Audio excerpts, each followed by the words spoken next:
και φίλοι, γεια σας! Σε αυτό το βίντεο θα μιλήσουμε για ένα ζήτημα που απασχολεί πάρα πολλούς ανθρώπους ανεξαρτήτως φύλου. Την αντίσταση στην ινσουλίνη. Αυτό είναι ένα φαινόμενο των σύγχρονων και μοντέρνων κοινωνιών. Οι ανεβασμένες τιμές σακχάρου, η αντίσταση στην ινσουλίνη και τα παραπανίσια 5 με 10 κιλά στους περισσότερους ανθρώπους είναι μια κατάσταση η οποία έχει προκληθεί κυριολεκτικά από το μοντέρνο τρόπο ζωής. Αυτός ο τρόπος δεν έχει να κάνει μόνο με τις προσωπικές επιλογές του καθενός από εμάς, αλλά και με την τροφή που προσφέρεται ευρύτατα και με ευκολία με το διατροφικό στυλ, δηλαδή της ζωής, που έχουμε πλέον υιοθετήσει. Ένα τεράστιο ποσοστό τροφών είναι απολύτως βιομηχανοποιημένο και όταν φτάνει στο πιάτο μας δεν περιέχει σχεδόν μέσα του κανένα θρεπτικό συστατικό. Μας ταΐζει, αλλά δεν μας τρέφει.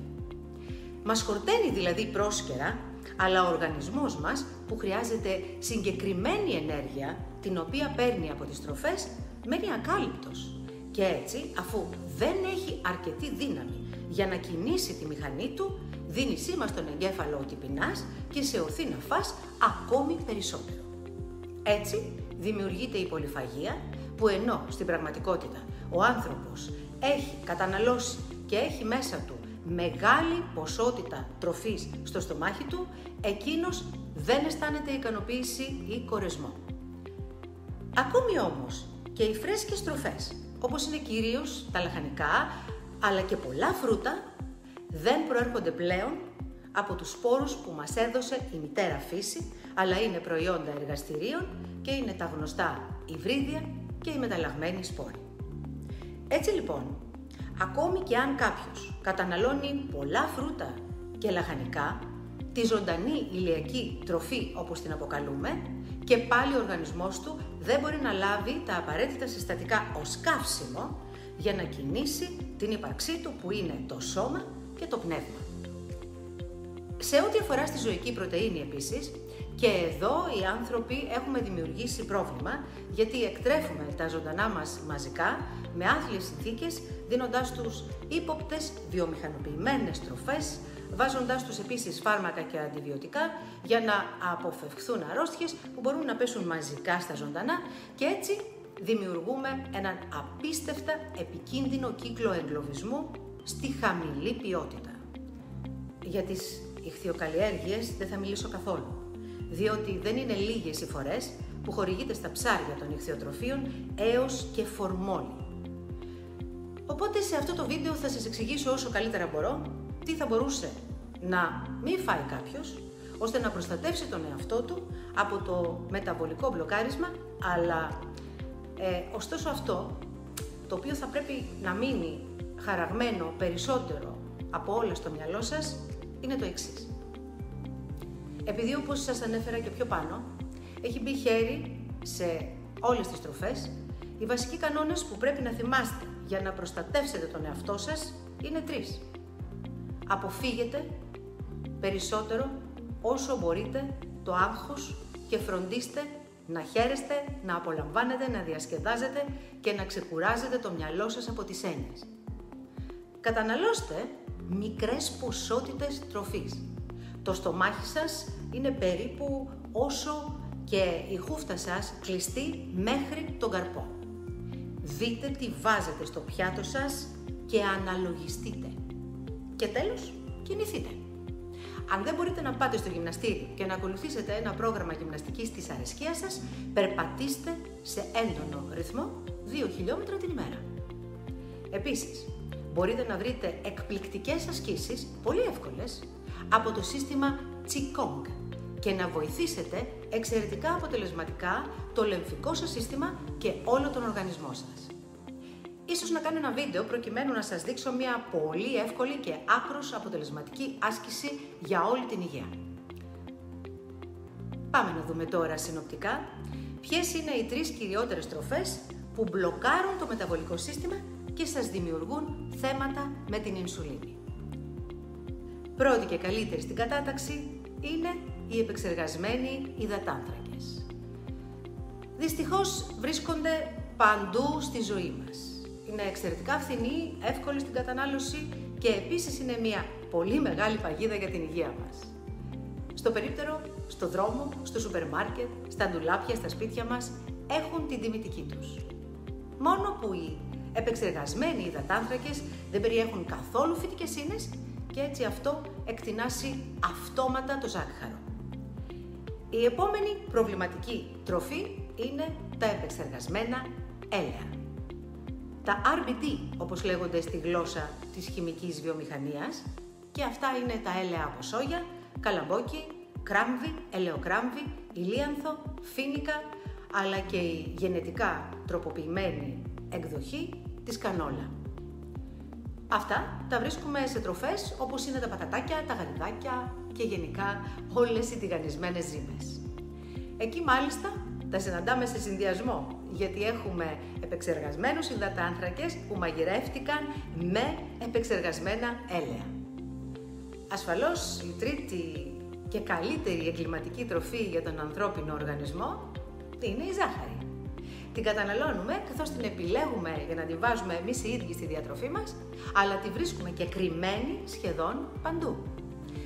Επειδή η ζάχαρη, εκτός από γλυκαντική ουσία, είναι και φυσικό συντηρητικό, μπορεί να τη βρεις κρυμμένη ακόμη και σε ένα παξιμάδι. Καθώς λοιπόν κάνουμε καθημερινά και για χρόνια κατανάλωση τέτοιων τροφών, ενοχλούμε το πεπτικό μας σύστημα, το έντερό μας, το μεταβολικό μας σύστημα και στο τέλος έχουμε φτάσει στο σημείο να παρεμβαίνουμε αρνητικά ακόμη και στο πώς αισθανόμαστε. Πολύ καλά το ακούσατε. Ο άνθρωπος είναι ένα βιοχημικό εργοστάσιο και το στομάχι του και η καρδιά του ή το σηκώτη του δεν είναι διόλου ξεκομμένα από τον εγκέφαλό του και τη χημεία που πρόκειται να φτάσει εκεί έτσι ώστε να καθορίσει αν θα έχουμε διάβγεια, δύναμη και αν οι σκέψεις μας θα είναι χαρούμενες ή όχι. Πολύ συχνά σκέφτομαι ότι αν είχα σήμερα να μεγαλώσω ένα παιδί, πόσο θα δυσκολευόμουν να το διδάξω τι να φάει, ώστε να διατραφεί με τον καλύτερο τρόπο για εκείνο. Συνεχώς γύρω του, με την άδεια των κρατών, κυκλοφορούν προϊόντα εξαιρετικά βλαβερά για την υγεία μας. Πώς πραγματικά μπορείς να το πείσεις, χωρίς να τον μπερδέψεις ή να το τραυματίσεις, ότι το 80% των τροφών που κυκλοφορούν στα σούπερ μάρκετ, σχεδόν όλες οι τροφές από αυτές που καταναλώνουν οι φίλοι τους στο σχολείο ή και σε άλλα μέρη κοινωνικοποίησης, κανονικά θα έπρεπε να σβήσουν από το χάρτη. Πώς να του δώσεις να καταλάβει ότι έχουμε στήσει και οργανώσει την κοινωνία μας με τον πιο λάθος τρόπο και κυρίως πως έχουμε μπλέξει όλοι σε ένα διατροφικό σύστημα που είναι καθημερινά εναντίον μας. Με αυτόν τον παράλογο και ακατανόητο τρόπο ζητάμε να μεγαλώσουν σήμερα τα παιδιά μας. Η μόνη απάντηση που έχω βρει μέχρι στιγμής είναι να γίνουμε εμείς οι ίδιοι παράδειγμα για εκείνα. Να φροντίζουμε τον εαυτό μας με γνώση και αγάπη και επειδή ο άνθρωπος είναι μιμητικό καθώς και εκείνα θα μας παρατηρούν, να διδάσκονται από τις συνήθειές μας. Κάντε με θάρρος το πρώτο βήμα. Όλες αυτές οι τροφές που προαναφέραμε έχουν εξαρτητικό χαρακτήρα. Συνειδητοποιήστε το και αρχίστε σιγά σιγά να απεξαρτάτε τον οργανισμό σας. Ένα βήμα κάθε φορά, μέσα σε 6 μήνες έως και 1 χρόνο, θα σας έχουν βοηθήσει να δείτε τη ζωή, τον εαυτό σας και την υγεία σας με άλλο μάτι.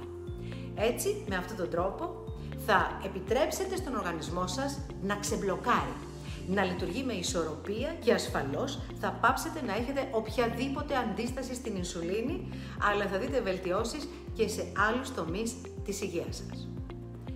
Με αυτόν τον τρόπο επίσης, μέσα από το δικό σας δηλαδή παράδειγμα, θα έχετε κάνει καλό και στους γύρω σας, καθώς ίσως θελήσουν να ξαναδούν τη ζωή τους κάτω από ένα καινούριο πρίσμα.